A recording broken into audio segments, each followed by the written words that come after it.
நீ உங்க அம்மாவா இருந்தா இப்படி பேசுவியா? என்னன்னு தானே பேசுற? நான் வேற யார் வீட்டு பொண்ணா தானே துடிக்கிறோமா இல்லையா?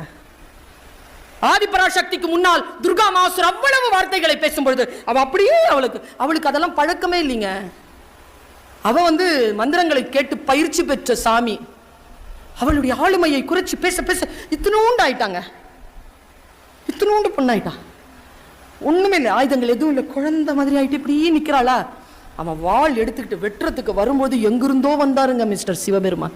ஹே சக்தி, நீதானடி சிவனுக்கே சக்தி தருகின்றவள், நீதானடி இந்த உலக மாதா, நீதானடி இந்த உலகத்தை நிர்வகிக்கின்ற நிர்வாகி, நீதானடி பேரழகின் சொல்ல சொல்ல சொல்ல சொல்ல அப்படி வளர்றா. வச்சு கொன்னுட்டா துர்கா மாசுர. அன்றிலிருந்து அவள் துர்கை என்று அழைக்கப்படுகிறாள். நான் இதையும் உங்ககிட்ட சொல்றேன் தெரியுமா? உலகத்துல நிறைய பேர் துர்கா மாசுரர்களாக சுற்றி கொண்டிருக்கிறார்கள். நாம் எல்லோரும் ஆதிபராசக்திகளாக இருக்கிறோம். நம்மை காப்பாற்றுவதற்கு சிவபெருமான் வரும் வரைக்கும் காத்திருவாமல் நீ சொல்லுவது எனக்கு புரியதடா, உன்னுடைய